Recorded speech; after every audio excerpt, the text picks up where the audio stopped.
환난날에 신자가 해야 할 일 3가지. 시편 46편은 앗수르의 침공으로 말미암은 환난 가운데서 경험한 하나님의 구원에 대해 고라 자손들이 노래한 찬양의 가사입니다. 당시 근동의 신흥 강자였던 앗수르는 이미 북이스라엘을 멸망시킨 상태에서 예루살렘 성 안에 갇힌 유다 백성들에게 위협을 가하고 있었습니다. 그러나 그 밤에 하나님은 앗수르 진영에서 18만 5천 명이 죽임을 당하게 하심으로 저들을 퇴각하게 하셨습니다.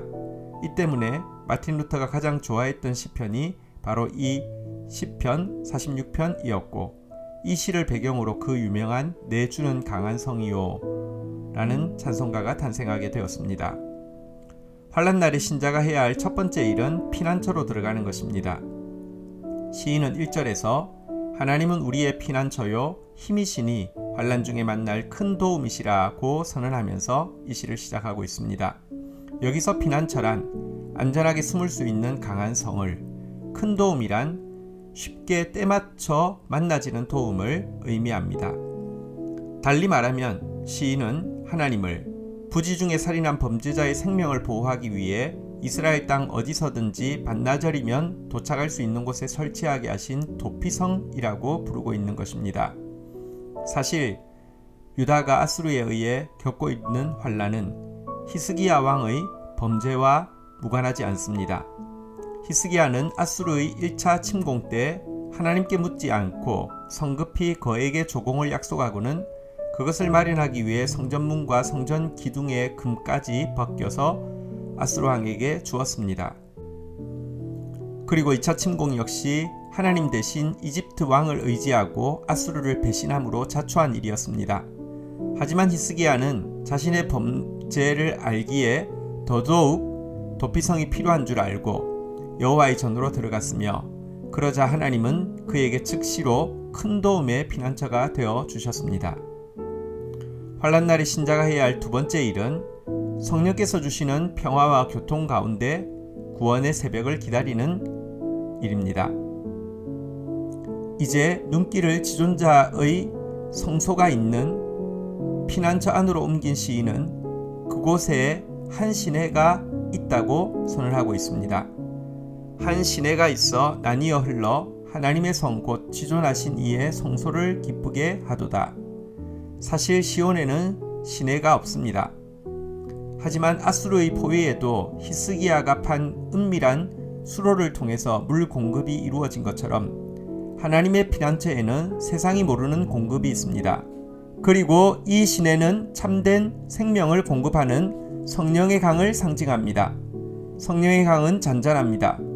이것은 고요 가운데 영혼을 살리는 성령의 평화를 보여줍니다. 또한 성령의 강은 여러 방면으로 나뉘어 흐릅니다. 이것은 각 지체에게 적절한 것을 나누어 주시는 성령의 교통을 의미합니다. 시인은 이처럼 피난처 안에서 성령의 평화와 교통을 맛보고 있으면 하나님의 구원의 새벽이 찾아올 것이라고 노래하고 있습니다. 하나님이 그 성중에 계심에 성이 흔들리지 아니할 것이라. 새벽에 하나님이 도우시리로다. 새벽은 가장 깊은 어두움의 끝자락이며 모든 자아의 소리가 잠잠해지는 시간으로 바로 그때 하나님의 구원이 찾아오게 되는 것입니다. 실제 예루살렘을 포위한 앗수르 군대가 기적적으로 진멸했음을 확인한 시간도 새벽이었습니다. 환난날에 신자가 해야 할 세 번째 일은 가만히 있는 것입니다. 이러시기를 너희는 가만히 있어 내가 하나님 됨을 알지어다. 내가 문나라 중에서 높임을 받으리라. 내가 세계 중에서 높임을 받으리라 하시도다. 여기서 가만히 있어의 원어인 라파는 손을 약하게 하다, 생각을 더디게 하다, 일을 지체하다 등으로 번역되고 있는 단어입니다.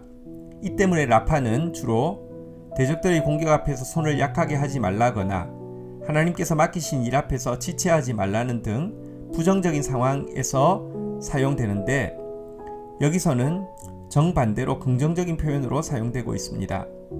사실 많은 신자들은 사탄 앞에서나 하나님의 일을 향해서는 폐잔병처럼 손을 늘어뜨리고 게으름을 피우지만, 하나님을 향해서는 손에 잔뜩 힘을 주고 원망의 삿대질을 하면서 자기가 생각해낸 해결책을 향해 지체 없이 돌진하곤 합니다.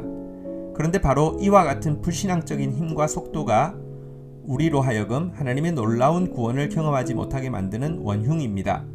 그러므로 환난 날은 사탄 앞이 아니라 하나님 앞에서 무장을 해제하는 라파를 배우고 하나님의 일이 아니라 자기의 일에 대해 태엽과 나사를 풀어야 하는 시간입니다. 그러면 반드시 언약을 지키시는 전능의 하나님께서 모든 환난이 다 지날 때까지 넉넉히 지키심을 경험하게 될 것입니다. 시편 46편 10절에서 11절 이러시기를 너희는 가만히 있어 내가 하나님 됨을 알지어다. 내가 문나라 중에서 높임을 받으리라. 내가 세계 중에서 높임을 받으리라 하시도다. 만군의 여호와께서 우리와 함께 하시니 야곱의 하나님은 우리의 피난처시로다. 셀라.